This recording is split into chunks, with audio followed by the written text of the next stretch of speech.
This is Kuya A. How are you today? Sa mapagpalang araw po sa ating lahat mga kapatid. Narito na naman po tayo upang mag-share ng Word of God.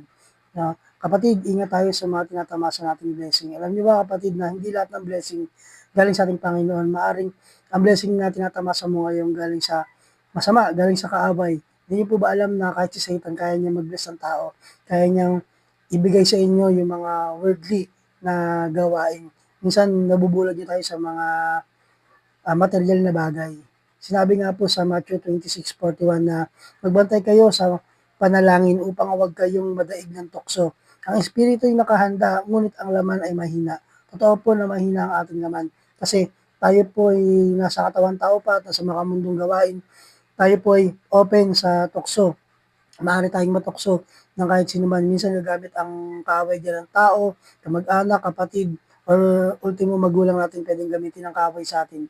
Alam niyo kapatid, mag-ingat kayo kasi ang kalaban ni Nariel na yan kasama natin. Handa silang sirain yung relasyon mo na meron ka sa Panginoon upang mapunta ka lang sa impyerno, sa dagat-dagatang apoy.